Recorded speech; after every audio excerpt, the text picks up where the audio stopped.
Okey, Assalamualaikum ya. Salam sejahtera dan salam kuasa ketiga. Jika audio jelas, boleh tolong maklumkan kepada saya, share ramai-ramai dan sertai Telegram saya, Telegram Regi Jesse Ritaudin.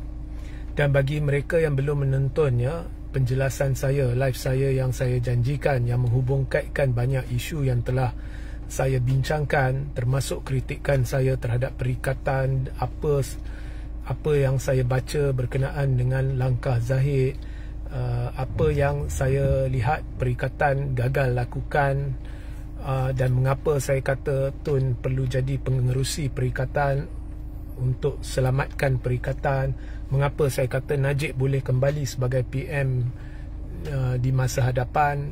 Anda scroll ke bawah dan anda rujuk ya.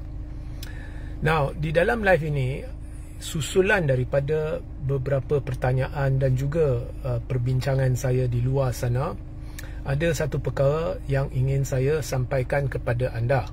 So dengar baik-baik, dengar sampai habis. Jangan buat andaian, sebab saya lihat kadang-kadang orang tonton separuh jalan kemudian buat andaian dan kemudian tanya soalan macam-macam yang tak masuk akal ya. So dengar sampai habis ya. Now, saya menghormati ya keputusan, saya benar-benar menghormati keputusan Tan Sri Muhyiddin Yassin selepas PRU 15 apabila menghadap ya yang di-Pertuan Agong. Agong telah menitahkan cadangan agar ditubuhkan kerajaan berpaduan PH, Barisan dan Perikatan, tetapi Muhyiddin telah menolak cadangan tersebut kerana tidak sanggup bekerjasama dengan DAP. So saya menghormati keputusan Muhyiddin ya. Dan gambaran diberikan oleh Muhyiddin ianya atas dasar prinsip. Okey.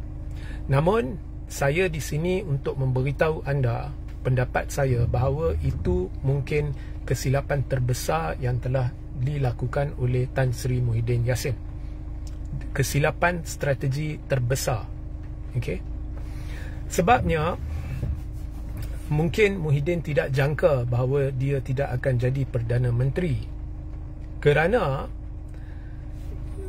kalau saya berada di tempat Muhyiddin dan yang di-Pertuan Agong memberitahu saya selaku pengerusi Perikatan Nasional titah cadangan untuk tubuhkan kerajaan perpaduan bersama PH dengan Barisan Nasional, walaupun saya sudah serahkan 115 akuan bersumpah sokongan terhadap saya dengan serta-merta akan berfikir bahawa semestinya yang di-Pertuan Agong sudah pun menyampaikan titah cadangan ini kepada PH kerana Anwar yang berjumpa dahulu. Dan saya tahu bahawa benda ni mesti diterima, tetapi diterima atau tidak itu soal lain oleh Anwar.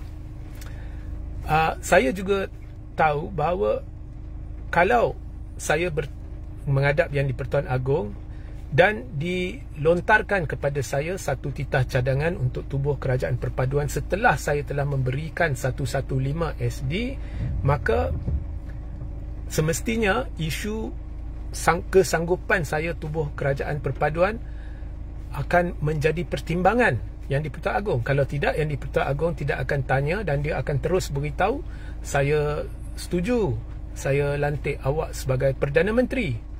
So saya akan fikir itu dan saya akan terima. Okey. Adakah ini bermaksud saya gadaikan prinsip? Tidak. Kerana kita kena lihat gambaran keseluruhan. Di akhir live ini, tunggu sampai habis, saya akan bacakan satu kenyataan dan saya akan minta awak teka siapa buat kenyataan ini. Lepas tu saya akan beri jawapan, anda akan terkejut ya. So dengar sampai habis ya.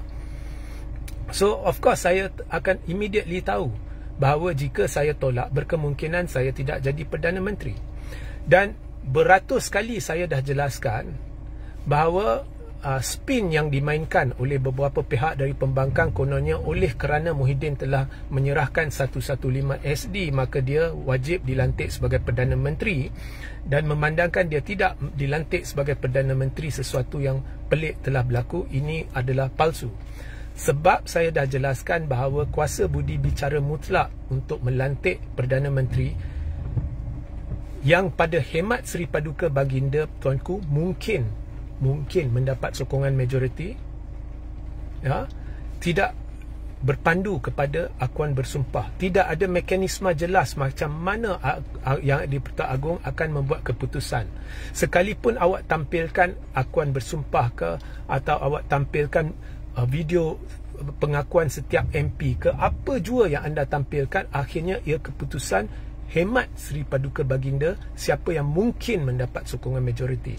Dan ini bermakna pada masa lantikan dibuat, orang yang dilantik tidak semestinya pada ketika itu memiliki bukti sokongan majoriti mahupun memiliki sokongan majoriti, tetapi yang di-Pertuan Agong yakin dia akan dapat sokongan majoriti, ya.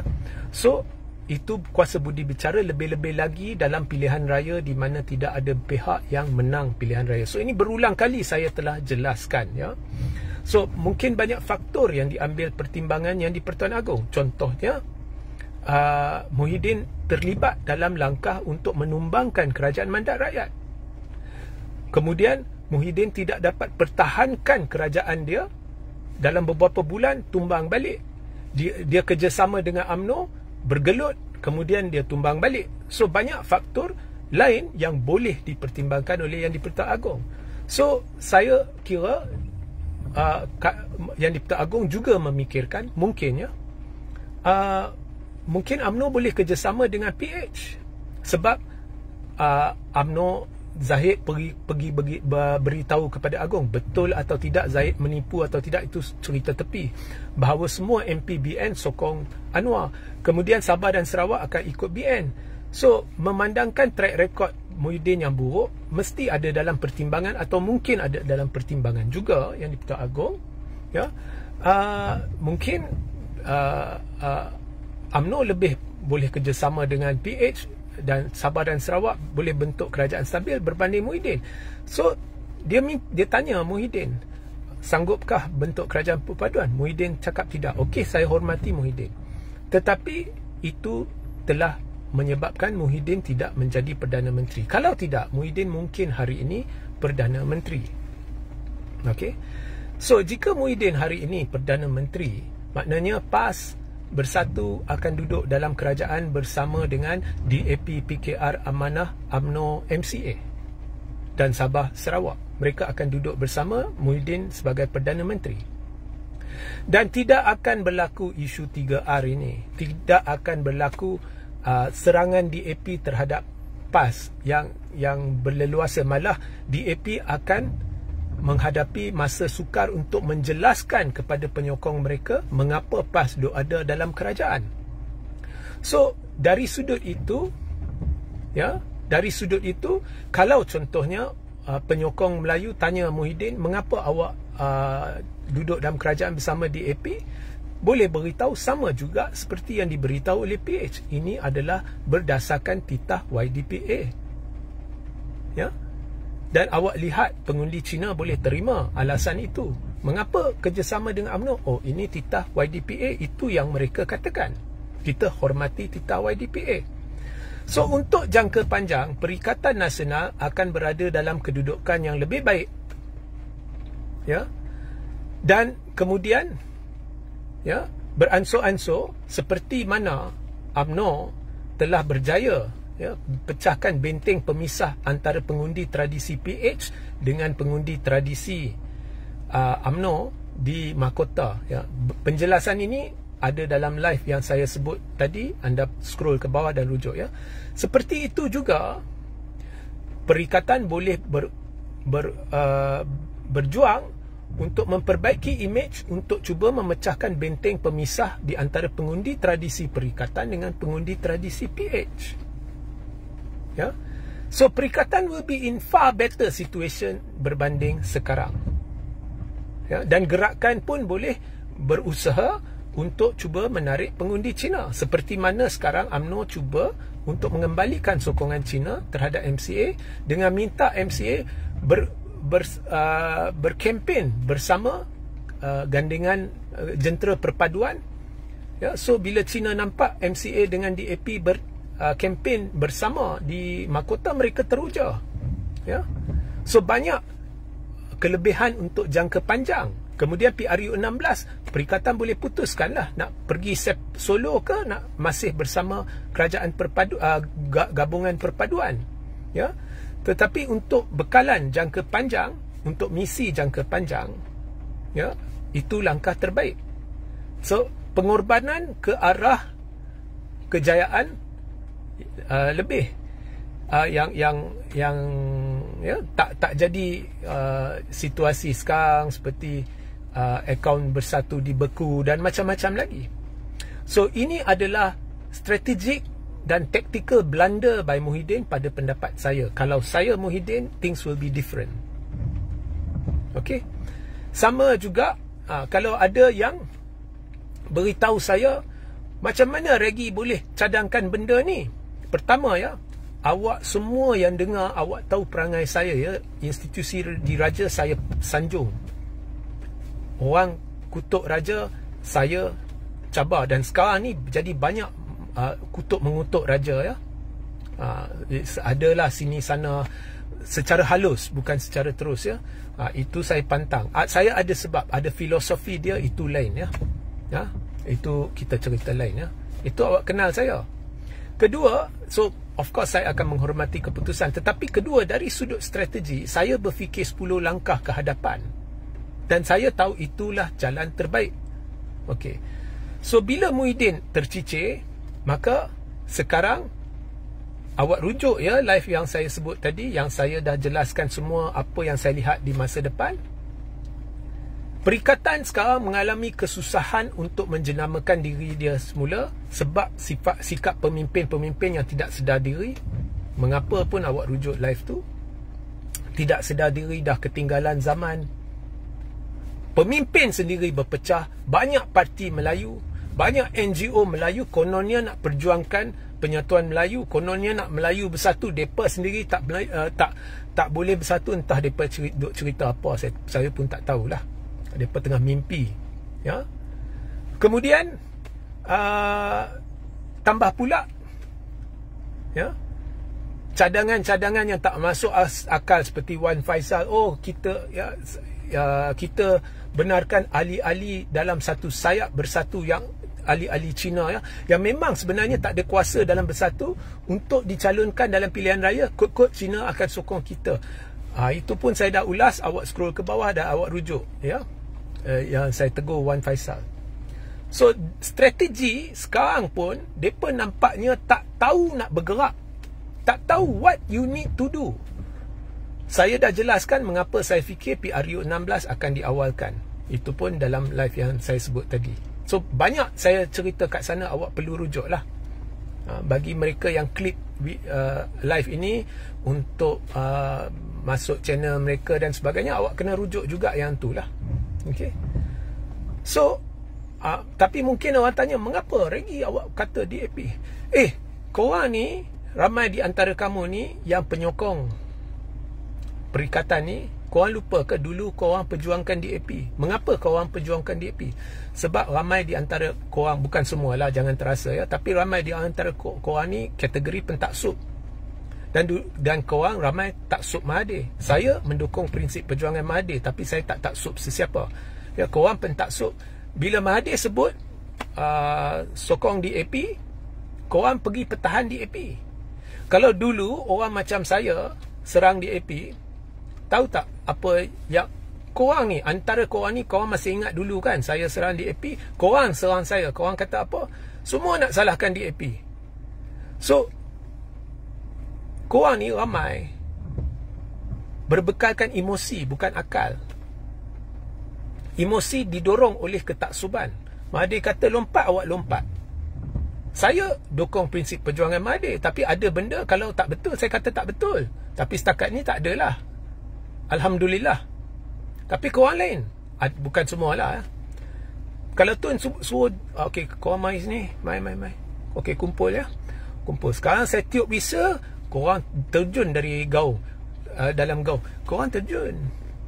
Sebab apa? Sebab Tun kata.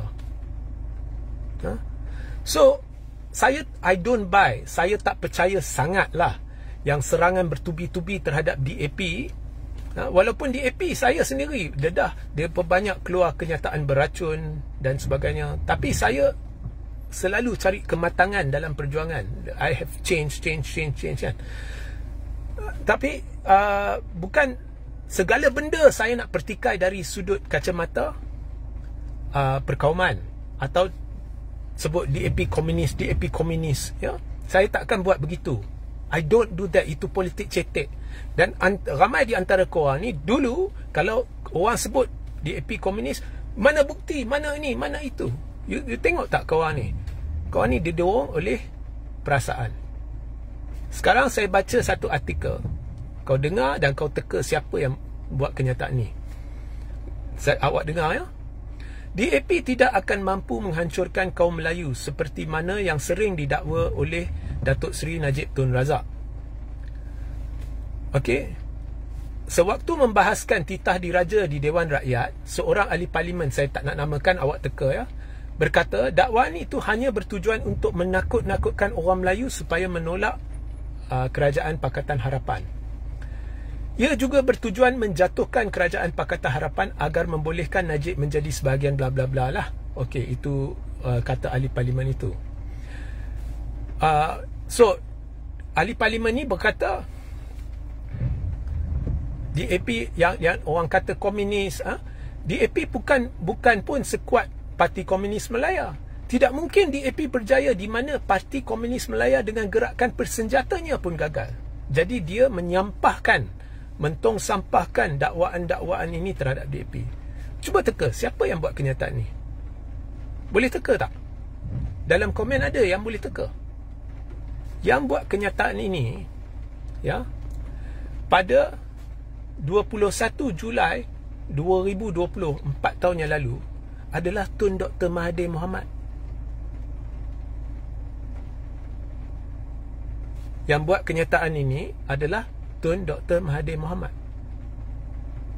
So even Tun Mahathir pada 2020 beritahu korang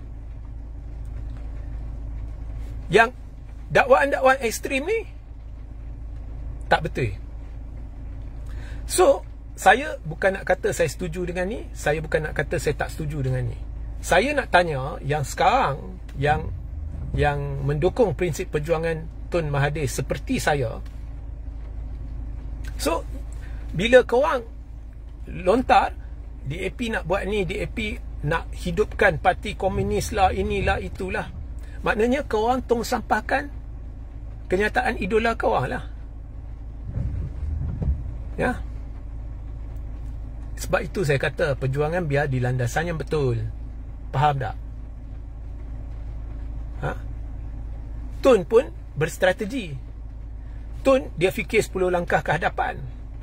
Dia tahu kalau dia nak capai satu matlamat, tapi dia tahu untuk capai matlamat nak pergi 10 langkah ke hadapan, dia sanggup kerjasama dengan DAP.